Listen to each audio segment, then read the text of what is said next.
Let me show you what turned my life every way but loose. Setting goals. It's easy to get trapped by economic necessity and settle for existence rather than substance. But the best advice I can give you on how to break out of that trap is to learn how to set goals. Mr. Shelf put it to me this way. He said, Jim, if you had enough reasons, you could do the most incredible things. See, reasons will change your whole life. I think you've got plenty of intelligence, you've got plenty of talent, you've got plenty of ability. Probably what you lack is plenty of reasons. Here's what else I found out. Reasons come first, answers come second. Life has a mysterious way of hanging on to all the answers and only gives them up to the people that are inspired by reasons. Now, what are some of the reasons for doing well? Let's go through a quick list. First is personal reasons. Some people do well for respect. Some people do well for the way it makes them feel. They love the feeling of being a winner. And see, it's not just the money anyway. It's the journey, not the money. Once in a while somebody says to me, boy, if I had $1 million, I'd never work another day in my life. That's probably why the good Lord sees to it they don't get their million, right? They'd quit. They'd quit. Next is family reasons. Some people do extremely well for other people. Sometimes we will do things for somebody else we will not do for ourselves. How fortunate are the people that find themselves greatly affected by somebody for personal achievement. When Andrew Carnegie died, they opened up his desk, and in one of the desk drawers they found a slip of paper. On that piece of paper, Mr. Carnegie had written his goal for his life. And on that piece of paper it said, I'm going to spend the first half of my life accumulating money. I'm going to spend the last half of my life giving it all away. Good question tonight. What's got you turned on? What's got you bombed out of sight to get up early and stay up late and hit it all day? What's got you turned off? When I found the answers to those two questions, my life exploded into change. I've fallen out of the sky a few times, but I've never lost that drive to make something unique out of my life. See, reasons altered my whole life. Sometimes it doesn't take much. Sometimes those little reasons are the most powerful reasons that can change your life. Just before I met Mr. Schoaf, I heard a knock at the door. I go to the door, and there's a little girl standing there about this tall selling Girl Scout cookies. Special deal, several flavors, this whole package of stuff. $2. Big problem. I don't have $2. And I didn't want to tell her that for some reason. So I did what I thought was next best. I lied to her.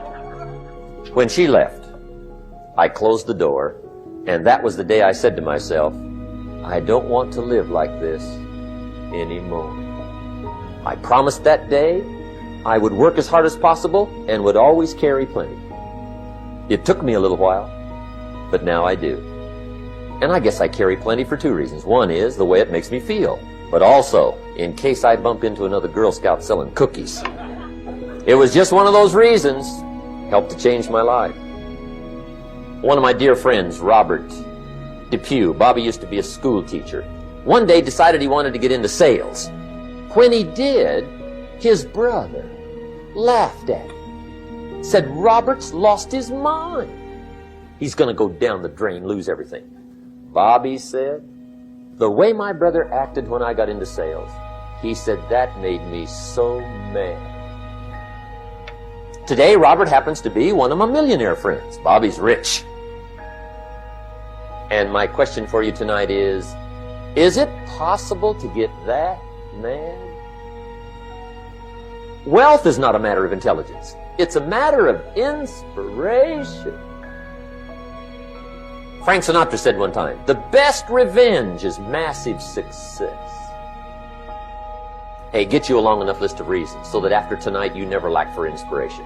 Now let me give you a little simple formula for goal setting. First of all, I've divided goals into two parts. First is long range. Your dreams for the next 3, 5, 10, 20, 30, 40 years, actually the rest of your life. You've got to keep dreaming. Where do you want to go? What do you want to do? What do you want to be? What do you want to see? There's a Bible phrase that says, without dreams and visions, people perish. You've got to dream. Don't lose your dreams.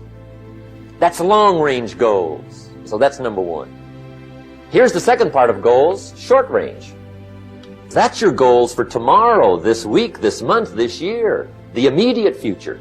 That starts building your strong feelings to go for your dreams. Make sure you've got your economics well planned. Economics is major, which means it ought to be meticulously well planned for tomorrow, this week, this month, this year, long range. What if you asked somebody tomorrow if you could see their meticulously well planned list of economic goals? They say, you some kind of a nut? You must be weird. Hey, I found out what success is. Success is doing what the failures won't do. Make a list of the things you want. And on my list of things, now I put everything. Doesn't matter how small it is, it goes on my list. And the reason is, part of the fun of having a list is checking it off. Now, when you check off something major, celebrate. See, we all grow from two experiences. One is called the pain of losing. The other one is called the joy of winning, which also means make losing painful. On the other side, if you did get it, congratulate yourself. But hey, winning and losing, see, that's what it's all about. That's the name of the game. Now, some people lead such mediocre lives, at the end of the day, they don't know whether they're winning or losing. There's a better way. If you do not have it written down, your chances of it happening is reduced drastically. You have to have everything you want written. It's in the Bible. It says, write the vision and make it plain, so that he who reads it will run to it. And even though it tarry, wait for it, for surely it will come at an appointed time. Write everything you want on a piece of paper. Use your wildest imagination. If you can think it, you can achieve it. Come back here 1 year from today and see how much of that stuff then came true. What you think about your dream? And I want you to increase your dream. You have the ability to do more than you can ever begin to imagine. And greatness, ladies and gentlemen, greatness, it's a choice.